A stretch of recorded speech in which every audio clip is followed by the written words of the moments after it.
Hoje a gente vai falar sobre o Army of Anyone. Sabe aquela banda formada por verdadeiras lendas do rock que tinha tudo para ser gigante, mas desapareceu quase que do nada? Vamos entender essa história. Pois é, essa é a grande questão, né? O que acontece quando a gente junta gigantes do rock que já venderam milhões de discos? Pensa só, o cérebro criativo dos Stone Temple Pilots, com a voz marcante do Filter? No papel, era sucesso garantido, certo? Mas, olha, a realidade foi bem, mas bem diferente. Ok, vamos voltar lá para meados dos anos 2000. O cenário era o seguinte: tanto o Stone Temple Pilots quanto o Filter estavam parados, em hiato, sabe? E seus principais membros, cheios de gás para criar, precisavam de um lugar para botar essa energia toda para fora. E aí que a mágica começa a acontecer. Olha só esse time, Dean e Robert DeLeo, simplesmente o coração criativo do Stone Temple Pilots, uma banda que vendeu, sei lá, mais de 40 milhões de discos.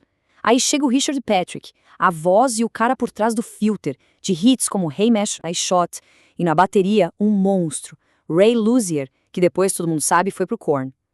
Os irmãos DeLeo até já tinham tentado algo antes com um talk show, mas aqui era diferente. Com Richard Patrick nos vocais, um cara que também já tinha platina na parede, a coisa mudava de figura. A melodia dos DeLeo, com aquela pegada mais pesada do Patrick, parecia a combinação perfeita. A expectativa, nossa, foi lá pra cima. E é aqui que a gente precisa entender uma coisa: o que é um supergrupo? É isso aí, músicos que já são gigantes em outras bandas se juntando.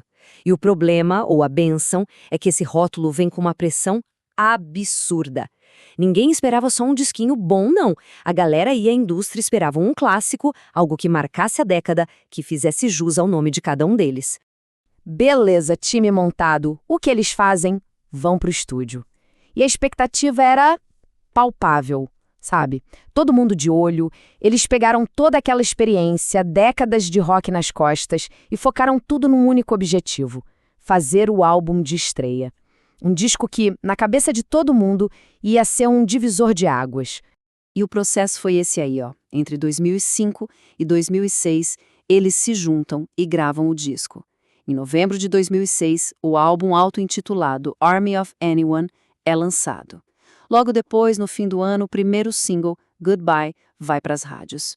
E no comecinho de 2007, já caem na estrada com o Snowcore Tour. Depois de meses de ralação no estúdio, o disco finalmente sai.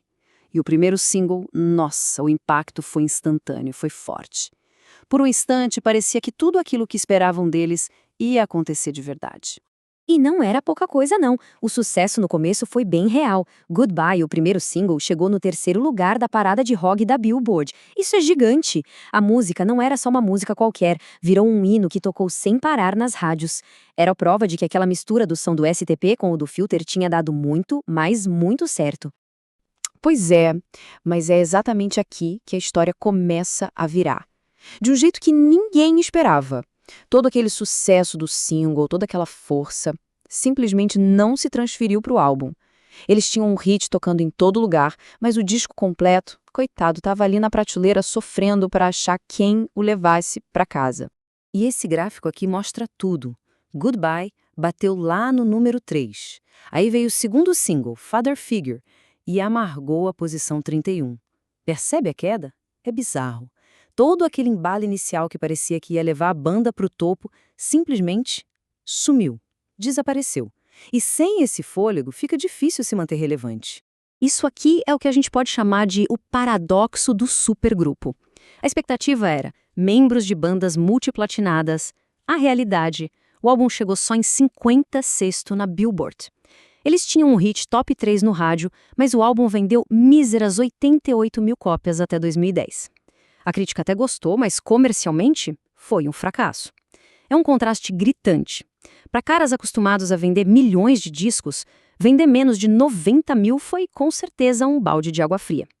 E a gente tem que lembrar que o cenário musical estava mudando, né? O digital estava vindo com tudo, e um hit no rádio já não era mais garantia de vender álbum. E não era só uma questão de números frios de negócio. A decepção foi pessoal, foi sentida na pele.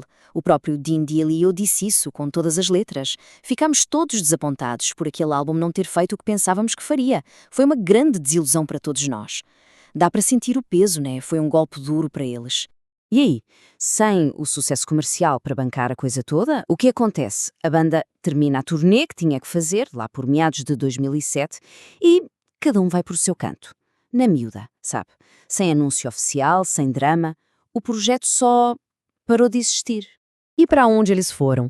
Bom, o Richard Patrick voltou com tudo para o Filter, lançou mais 3 álbuns nos anos seguintes, os irmãos DeLeo se reuniram com o Stone Temple Pilots para uma turnê gigante em 2008 e o Ray Luzier, como a gente já falou, virou baterista oficial do Korn em 2009. Aquela pausa virou algo permanente porque todo mundo se deu bem muito rápido em outros lugares.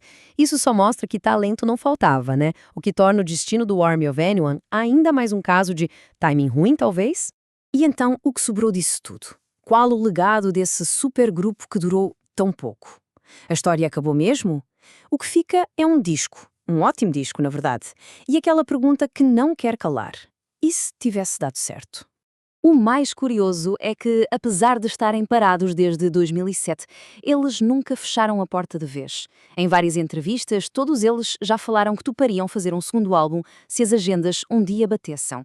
Eles mantiveram essa chama acesa, sabe? Dando uma esperança para quem, mesmo depois de tanto tempo, descobriu e curtiu o som deles. Isso nos deixa com essa pergunta. Será que uma reunião hoje conseguiria cumprir aquela promessa lá do início? No fim das contas, o Army of Anyone é isso, uma nota de rodapé fascinante na história do rock. Um único álbum que é como uma foto de um potencial absurdo que virou um clássico cult para quem o descobriu. E talvez o mais importante é um lembrete de que, às vezes, nem juntar os melhores ingredientes garante o sucesso da receita. É isso. Se curtiu o vídeo, curta, compartilhe e se inscreva no canal Granja Aposentado.